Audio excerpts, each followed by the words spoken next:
Any medical চ্যানেলের পক্ষ থেকে ভিডিওটি স্টার্ট করার জন্য আপনাদের জানাই অসংখ্য ধন্যবাদ। নতুন থাকলে অতি অবশ্যই চ্যানেলটিকে সাবস্ক্রাইব করে নেন, কারণ আমি বিভিন্ন রোগ সংক্রান্ত আলোচনা করে থাকি। সেগুলো যদি নিয়মিত পেয়ে যেতে চান আপনারা, তাহলে অবশ্যই চ্যানেলটিকে সাবস্ক্রাইব করে রাখবেন। আমি আশা রাখছি আপনারা ভিডিওটি লাস্ট পর্যন্ত দেখবেন, কারণ বাড়িতে বাড়িতে এখন সুগার আর প্রেশারের মতো একটা সমস্যা আমাদের রয়েছে, সেটা হলো মাথার যন্ত্রণা। না, মাথার পেছনের দিক ব্যথা করে, কারোর মাথার ডান সাইড, কারোর বাঁ সাইড, কিন্তু কেন ব্যথা করে আমি বিস্তারিত আলোচনা করব। মাথা ব্যথা বেশ সাধারণ এবং মাথার যে কোনো জায়গায় হতে পারে। মাথা ব্যথা বেশ কয়েকটি কারণ রয়েছে মাথা ব্যথার। মাথার পেছনের দিকের ব্যথা, এটি মাইগ্রেনের ব্যাধি, ঘাড়, মেরুদণ্ড, অঙ্গবিন্যাস সম্পর্কিত সমস্যার কারণে হতে পারে। জীবনধারার পরিবর্তন, বিকল্প চিকিৎসা এবং ওষুধের মাধ্যমে এই অস্বস্তি কমানো যেতেও পারে। মাথা ব্যথা জনসংখ্যার মধ্যে বেশ সাধারণ এবং জীবনযাত্রার মান, দৈনন্দিন কাজ সম্পাদনা করার ক্ষমতার উপরে উল্লেখযোগ্য প্রভাব ফেলতে পারে, যদিও অনেকের মাথা ব্যথা নিজেরাই সমাধান করে ফেলেন।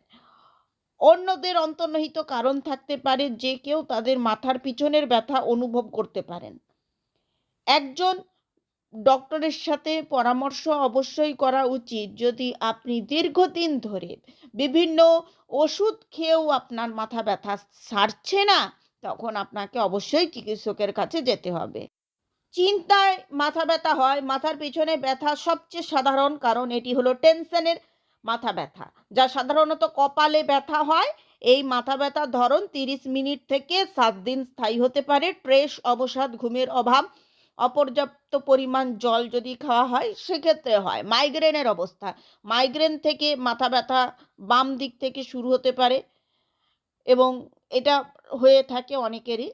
মাইগ্রেনের অবস্থা, মাইগ্রেন থেকে মাথা ব্যথার বাম দিক থেকে শুরু হয়, মন্দিরের মধ্যে দিয়ে যেতে পারে এবং মাথার পেছনের দিকে শেষ হতে পারে। মাইগ্রেনের লক্ষণ হচ্ছে বমি বমি ভাব, বমি, স্পন্দন, স্পন্দিত ব্যথা, আলো এবং শব্দের প্রতি সংবেদনশীলতা। ক্লাস্টার মাথা ব্যথা, যদিও তারা অস্বাভাবিক, ক্লাস্টার মাথা ব্যথা বেশ গুরুতর, তাদের নামকরণ তাই করা হয়েছে ক্লাস্টার পিরিয়ড। ধরনের মাথা ব্যথা কয়েক সপ্তাহ, এমনকি 1 মাস পর্যন্ত চলতে পারে। খারাপ ভঙ্গি, ঘাড় এবং পিঠের ব্যথা দুর্বল ভঙ্গির দ্বারাও আনা যেতে পারে। ঘাড়, কান এবং পিঠের শরীরের ভুল সারিবদ্ধতার কারণেও টান পড়ে। মানসিক চাপের কারণে মাথা ব্যথা হতে পারে। মাথার গোড়ার কাছে একটি নিস্তেজ ঝাঁকুনিতেও ব্যথা হয়। বাত, ঘাড়ের অঞ্চলে শোথ বা প্রদাহে বাতের ব্যথা জন্য মাথা ব্যথা হয়। মাথা এবং ঘাড়ের পেছনে ব্যথা সাধারণ একটি উপসর্গ। নড়াচড়া সাধারণ আরও অস্বস্তিকর উপসর্গ সৃষ্টি করে। সার্ভিকোজেনিক মাথা ব্যথা, সার্ভিক্যাল মেরুদণ্ড হার্নিয়েট ডিস্ক থাকতে পারে, যার ফলে ঘাড়ে ব্যথা হতে পারে। সার্ভিকোজেনিক মাথা ব্যথা নামে পরিচিত একটি অবস্থা, যার ফলে হতে পারে সাধারণত মাথার পেছনের থেকে ব্যথা শুরু হয় এবং রোগীর চোখের পেছনের অঞ্চলেও ব্যথা অনুভব করেন। শুয়ে থাকলে সার্ভিকোজেনিক মাথা ব্যথা আরও খারাপ হতে পারে। নিম্নচাপের মাথা ব্যথা, কম চাপে মাথা বেশিরভাগই ব্যথা হয়। সেরিব্রাল মেরুদণ্ড তরল চাপের কারণে হয়। মেরুদণ্ড থেকে স্পাইনাল ফ্লুইড লিক সাধারণত এই ব্যথার কারণ।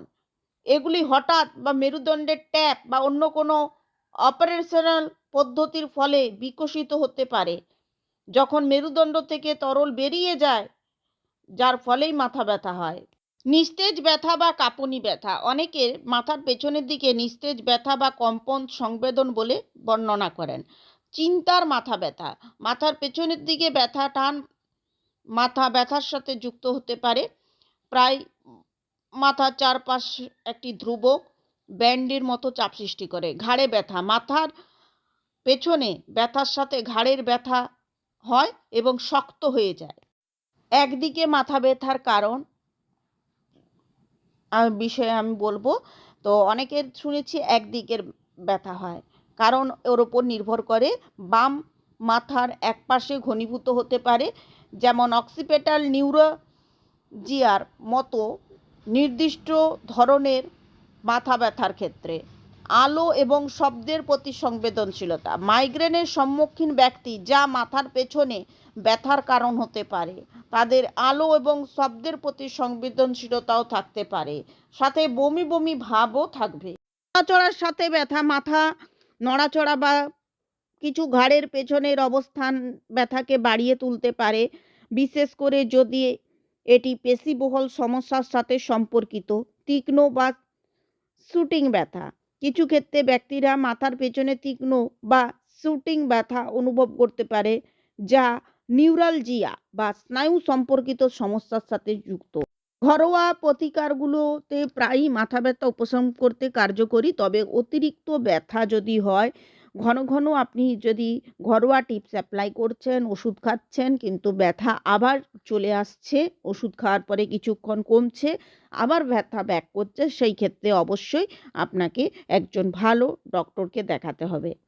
মাথা ঘাড়ের থেকে শিরদাঁড়া পর্যন্ত যে ব্যথা এরকম হয়, পেছনের দিক থেকে একদম শিরদাঁড়া পর্যন্ত ব্যথা যদি বারবার করে, তখন ডক্টরকে দেখান। এই ধরনের ব্যথা ফেলে না রেখে দ্রুত চিকিৎসকের শরণাপন্ন হন, দেখুন আপনি সুস্থ হয়ে যাবেন। ঈশ্বরের কাছে আপনাদের সকলের শারীরিক সুস্থতার কামনা করে আমি ভিডিওটি এখানে শেষ করছি।